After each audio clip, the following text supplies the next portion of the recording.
Assalamualaikum teman-teman. Halo, selamat pagi. Kami dari kelompok 7 yang beranggotakan Ahmad Satrio Wibisono, Bunga, Ica Solisa, dan Rizka Lutfia Safitri akan memaparkan tentang teori psikologi perkembangan dan aplikasinya dalam dunia pendidikan.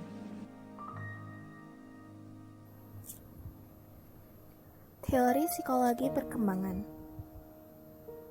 Psikologi perkembangan adalah cabang dari ilmu psikologi yang mempelajari perkembangan dan perubahan aspek kejiwaan manusia sejak dilahirkan sampai dengan meninggal.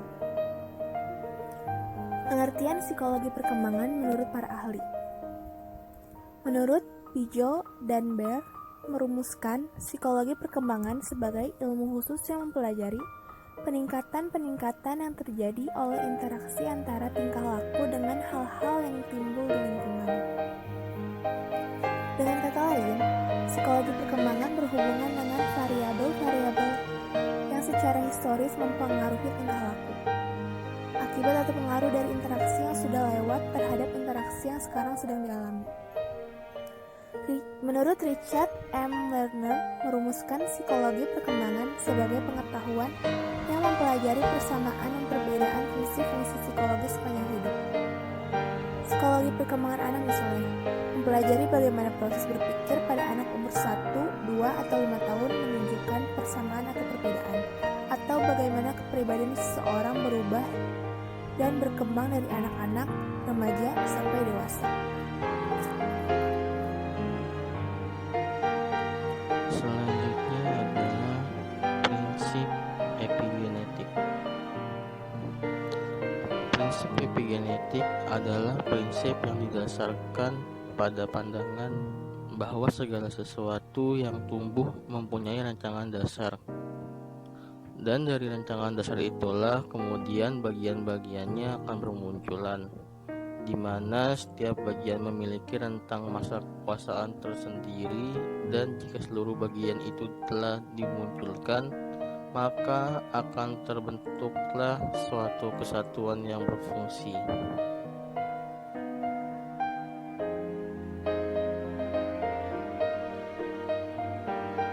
Berikutnya ada 8 tahap perkembangan psikososial. Tahap pertama ada basic class versus mid class sejak lahir sampai 1 tahun. Tahap kedua ada autonomy versus self endow 2 sampai 3 tahun. Tahap ketiga ada initiative versus guild 4 sampai 5 tahun. Tahap keempat ada industry versus inferiority 6 tahun sampai pubertas. Tahap kelima ada identity versus identity diffusion. Tahap keenam ada intimacy versus isolation masa dewasa awal. Tahap ketujuh ada generativity versus stagnation masa dewasa tengah. Dan yang terakhir tahap 8 ada integrity versus despite masa dewasa akhir.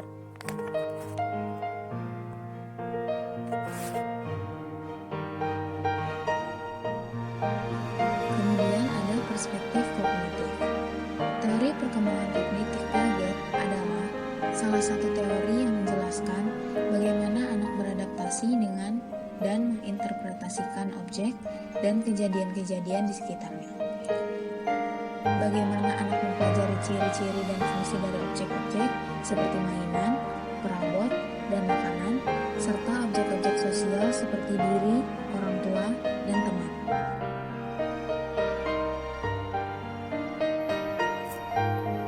Teori perkembangan kognitif. Menurut Piaget, proses belajar seseorang akan mengikuti pola dan tahap-tahap perkembangan sesuai dengan umurnya. Pola dan tahap-tahap ini bersifat hierarki, artinya harus dilalui berdasarkan urutan tertentu dan seseorang tidak dapat belajar sesuatu yang berada di luar tahap kognitifnya. Piaget membagi tahap perkembangan kognitif ini menjadi 4 tahapan. Tahapan yang pertama yaitu tahap sensori motor. Di tahap ini biasanya anak berusia 0-2 tahun. Pada tahap ini kemampuan anak sudah mulai nampak dari kegiatan motorik dan persepsinya yang sederhana. Ciri pokok perkembangan berdasarkan tindakannya dan dilakukan langkah demi langkah. Contohnya, anak mencari rangsangan melalui sinar lampu dan suara. Tahap yang kedua adalah tahap preoperasional. Di tahap ini biasanya anak berusia 2-8 tahun. Ciri pokok perkembangan pada tahap ini adalah pada penggunaan simbol atau tanda, dan mulai berkembangnya konsep-konsep intuitif. Tahap ini dibagi menjadi dua, yaitu pre-operasional dan intuitif. Tahap pre-operasional biasanya anak berusia 2-4 tahun, telah mampu menggunakan bahasa dalam mengembangkan konsepnya walaupun masih sangat sederhana. Tahap intuitif biasanya anak berusia 4-8 tahun, telah memperoleh pengetahuan berdasarkan pada kesan yang agak abstrak. Contohnya, dalam menarik kesimpulan, sering tidak diungkapkan dengan kata-kata, tetapi diungkapkan secara simbolik, terutama bagi mereka yang memiliki pengalaman yang luas. Tahap yang ketiga yaitu tahap operasional konkret. Di tahap ini, biasanya anak berusia 7-12 tahun. Ciri pokok perkembangan pada tahap ini adalah anak sudah mulai menggunakan aturan-aturan yang jelas dan logis, dan ditandai adanya reversible dan kekekalan. Anak telah memiliki kecakapan berpikir logis, akan tetapi hanya dengan benda-benda yang bersifat konkret. Dan tahap yang keempat yaitu tahap operasional formal. Di tahap ini anak biasanya berusia 11-18 tahun. Ciri pokok perkembangan pada tahap ini adalah anak sudah mampu berpikir abstrak dan logis dengan menggunakan pola berpikir kemungkinan. Model berpikir ilmiah dengan tipe hipotetiko-deduktif dan induktif sudah mulai dimiliki anak, dengan kemampuan menarik kesimpulan, menafsirkan, dan mengembangkan hipotesis. Pada tahap ini, kondisi berpikir anak sudah dapat bekerja secara efektif dan sistematis. Kesimpulan dari materi ini, perkembangan psikologi manusia dipengaruhi salah satunya oleh interaksi sosial. Keluarga sangat berperan penting dalam perkembangan psikososial anak. Hubungan orang tua atau pengasuhnya merupakan dasar bagi perkembangan emosional dan sosial anak. Salah satu aspek penting dalam hubungan orang tua dan anak adalah pola asuh.